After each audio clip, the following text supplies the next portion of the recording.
Hello, this is Mrs. G, and we're going to now do Energy Work Challenge class example number 2. It's actually like a part B of number 1. If the ramp that we were just on levels out at the bottom but has the same amount of friction, how far will the beanbag slide along this bottom flat part before it stops? So before it was on this friction-filled ramp, it goes down and it has some speed at the bottom. And now what's going to happen here?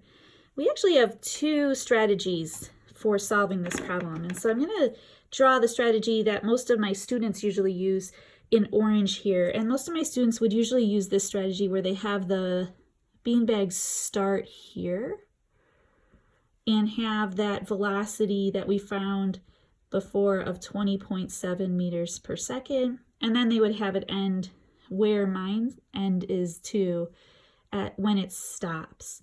And so they would have the beanbag going just along the flat part with some initial velocity and then ending there. And actually that is, in this case, the easier method. So I'm going to go ahead and show you the harder method, which is actually, let's start at the beginning of problem 1 and go all the way here and see what happens. And so you'll notice I've already drawn a few diagrams. First, the energy sort of diagram, what's happening, where's the start, where's the end. The height is already measured and distances that we know are labeled.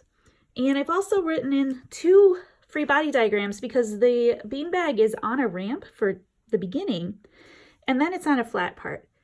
And if you notice, when you change from a ramp to a flat part, your normal force is going to change, because here your normal force was mg cosine 22, and now your normal force is just mg. And because the normal force changes, what other force changes? Yes, the friction force. So now, actually, because you're on the bottom on a flat surface, your friction force here for this section, this horizontal section, is going to be more. And so I wanted to show you how to handle that in case you come across a work energy problem where the friction changes. All right, so let's begin with our work energy equation. Work done by friction, applied force, work done by tension, so this big ugly equation, equals delta K. Translational, we haven't learned about rotational kinetic energy yet, so I'm skipping that term. It's coming. U grav and elastic potential energy. So let's go ahead and cancel out elastic potential. We don't have any springs involved. Definitely my height is changing because I'm choosing to start from back here. My kinetic trans, though, is not, because I'm starting from rest and I'm ending from rest. So V initial equals V final equals 0. All right, I don't have any tension or applied force in the problem, and so I end up with friction equaling the change in gravitational potential. But I need to split the work done by friction into 2 parts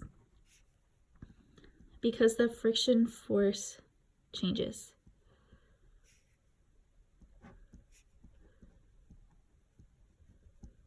So that's going to look like this. Friction force on the ramp times displacement when the object's on the ramp, cosine 180,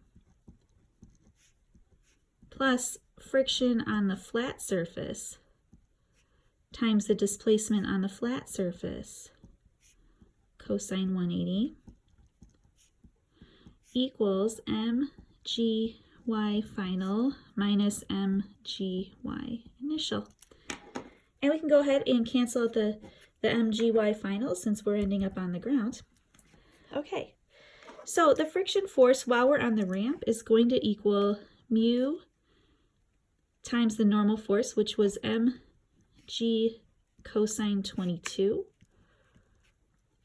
The displacement, okay, we'll just leave that as delta r ramp,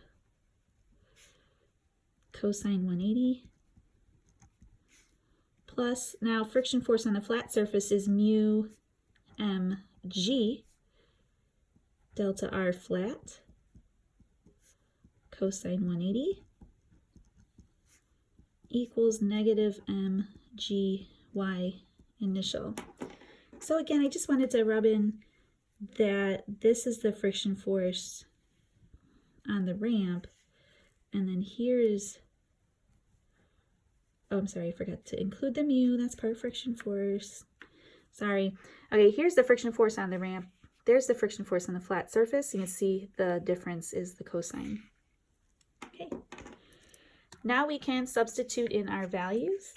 So mu for this problem is 0.090. Oh, I forgot the best part. You should have stopped me, except it's a video. Ha! Okay, the m and the g cancels from every term, so watch this. Dun dun dun dun, mg. This mg cancels, and that mg cancels, leaving just y initial. Okay. Now this is better. Okay, 0.090 times cosine of 22. And then the amount of displacement on the ramp is 75 meters. That's how much displacement they're feeling friction force along all 75 meters. Cosine of 180 is -1 plus 0.090 delta r flat. That's actually what we're trying to solve for. And then a -1 for cosine 180 equals -28.1 meters. That's the y initial. And when you solve that, the delta r flat